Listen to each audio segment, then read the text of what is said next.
maybe some volunteer community service or something. But yeah, it was all good to go. Yeah, that's some crazy shit, man. You know, some people break in and you're like, "Are you Kevin?" "I'm not Kevin." "Well, you look like a Kevin. We're gonna tie you up, and we're gonna touch you while you're in your underwear with a broomstick." Yeah. No, you're not. That's my pee-pee. That's not yours. Yeah.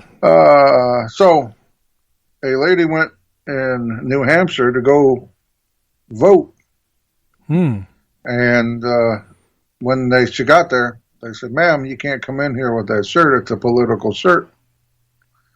Oh, and so instead of just going out or going into the restroom and turning her shirt inside out or going home and changing her shirt and coming back, she just took her shirt off.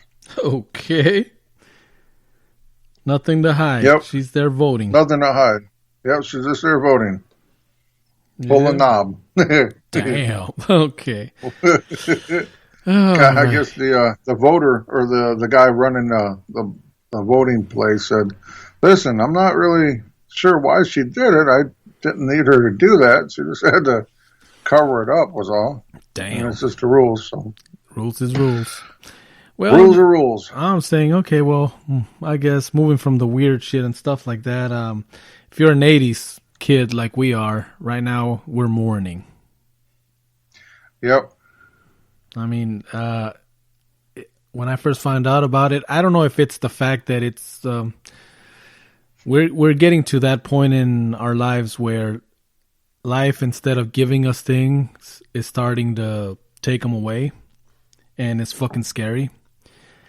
But when I first read, I was cruising through Facebook, you know, and I came across the news, and well, may he rest in peace, Eddie Van Halen.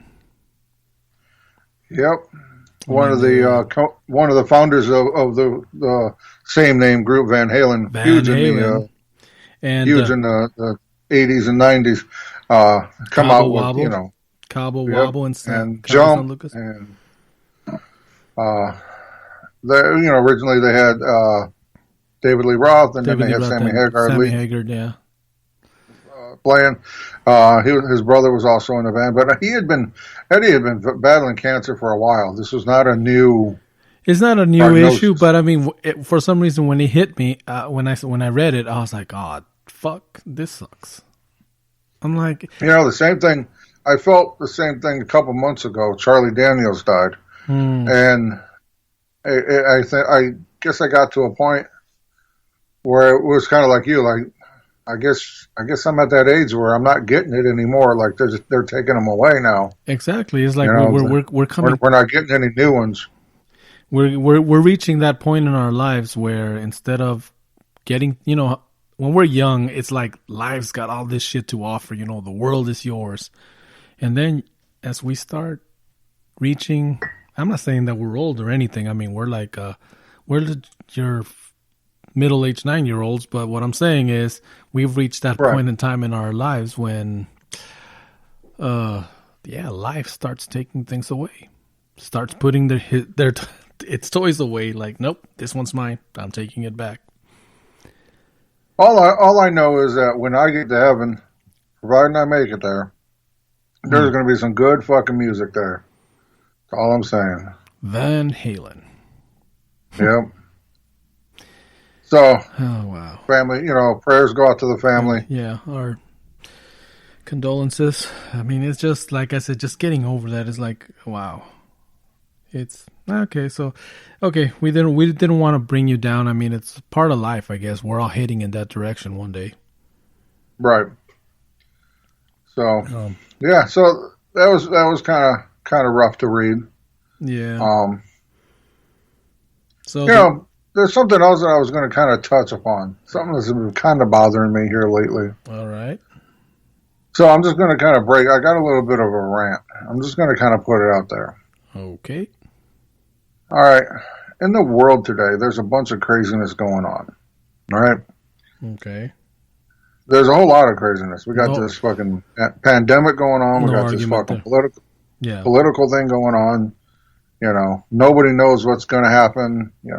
The world is up. We got climate things going on and fucking earthquakes and wildfires and all this kind of stuff. Right now, I'm seeing a whole bunch of hatred and a whole bunch of vileness, especially coming from family. Not towards me, but family to family. Mm-hmm. This is one of those times when we need family to stick together. You know what I mean? Like, just because two family members do not agree politically on something does not mean you should just excommunicate that person. You know what I mean? Like, it's really starting to bother me. So I have a question for you guys, and I'm going to put it out there. If you are the one that is excommunicating or having been excommunicated from family because of your political views, my question is this. Were they ever truly family? I don't know. That sounds like something a politician would do to create division. Who you been talking to, Fu? No, I see a lot of it. I know I have several friends that who have talked to me, you know, and have said, you know, hey, I'm losing family because they find out I'm supporting so and so, and this is on both sides of the spectrum. So it's not just supporting one or supporting the other. It's on both sides. So I'm saying we need to find some way to get this shit centered back into the world correctly. We need to get all this, like, the pendulum is swinging too far in either direction, and we need to center this shit back up. So y'all need to figure this out, because this shit's crazy. We need to figure it out. One of the things is that I guess in order for things to change, I don't know. I feel that, you know, we normally, what's our first reaction when we start seeing political shit and blah, blah, blah? We shut it off. I don't want to hear it, and I'm sick of it. I'm tired. I don't want to talk about it. And, I mean, we talk about something needs to change. Somebody needs to do something. And maybe sometimes that's someone that needs to do something is us, but we don't want to do it because that means that we would have to embrace a life of service. And chances are we'd have to, like, sacrifice part of our lives, and none of us want to sacrifice nothing. We want it all. Right. We want the family time. We want the money. We want the whatever, you know. You know, what's really been bothering me, though, is that when it all boils down to it, I don't think we really have that much of a say as what's going on. Well, no. And we're giving up family. We're giving up family members. At this point in time, I mean, that's the sad. God, that's the sad thing, is that very precisely, very like a, you know, like with, oh gosh, precision, that with surgical precision, they've divided us, they've cut us up. Right. Like like I said, this is on both sides. It's not one side or the other. This is the fucking head of the chicken has taken both wings and ripped them apart. Yeah, kind of. Because I truly believe that this is higher than just right wing or left wing. Like you always say, like this is it's still the fucking same bird. Both wings belong to the same bird, so we need to. I don't know. A different fucking bird needs to step in, and maybe. Yeah, we need to. But here's somewhere along the line, I don't know. We got to start building these bridges back to family and friends, and we need to start. Yeah. I don't know. You know, does that make sense at all? Like. Well, I see what you mean. Yeah, but we need to start saying a little bit more times. We need to say. But all this division, a divided house falls. So if you got everybody divided, and one way that they're doing this right now is we have a fucking massive overload of information. So much fucking shit being pumped our way that we don't know what to believe, what not to believe, and we just end up shutting it off. Yeah. And like I said, and a lot of people don't want to, like I said, doing something for our future generations is going to require getting off our asses, how can I say this, sacrificing some of our personal time, some of our personal goals in order to make something, you know, to be part of a bigger thing. Right. Like I've always thought you. that we need like we always talk about those third parties or like the independent parties. They have no strength. A lot of those, I think they're like little subdivisions of the other parties just to steal votes away from the other one. Right. I mean, but could you imagine if there was a movement where the people got together, you know, all of us that are fed up of the same old shit and came up with something, you know, like a party of the people, you know, the People's Party. I don't know. Right. And can you smell? I don't know what the people are cooking. Yeah, maybe 4 years from now. I mean, this election is whatever. It's gonna be what it's gonna be. But maybe I don't know. Maybe the People's Party can elect the people's champion. Hey, I'm all for it. You know, I've been touting his name for a while now. Well, yeah, but at this point in time, like I said, and he has shown no interest of being in that position. So you can't just shove him there. Yeah, you don't come out with a speech like he came out with and fucking not have some inspiration of maybe in the future running for office. Okay, you see, that's long-term goal. That's a long-term.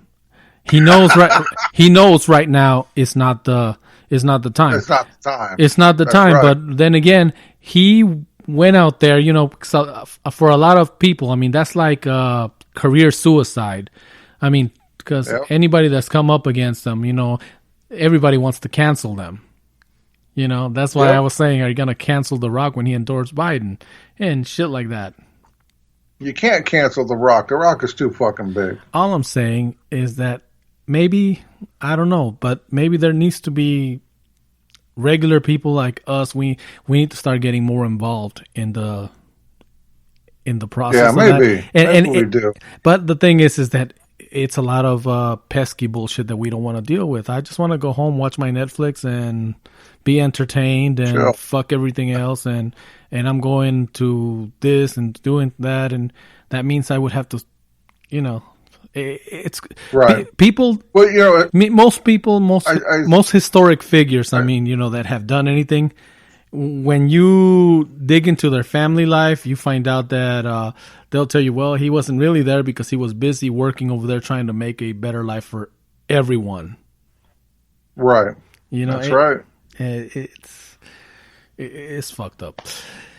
Like I said, this is cursory overload. I still think we need to be a little bit more. What? Let's stop talking about politics all the time. Well, like I said, once again, this is cursory overload. We're not going to solve the world's problems here. Like I said, this is a podcast where two middle-aged 9-year-olds get to hang out. You know, it's like, hey. I think if everybody had a sex robot and a bunch of fucking weed, we'd be in a much better place. Hey, a friend with weed is a friend indeed. I'm just saying. That's right. And a sex robot. Fuck. Oh, geez, come on. Oh gosh! Speaking of robots, man, sex robots. I guess even waiters are in danger. I guess somewhere in South Korea, in South Korea, they already got a AI bot that can serve up to 4 tables. Obviously, it's not as sexy looking as the sex bots, but I mean,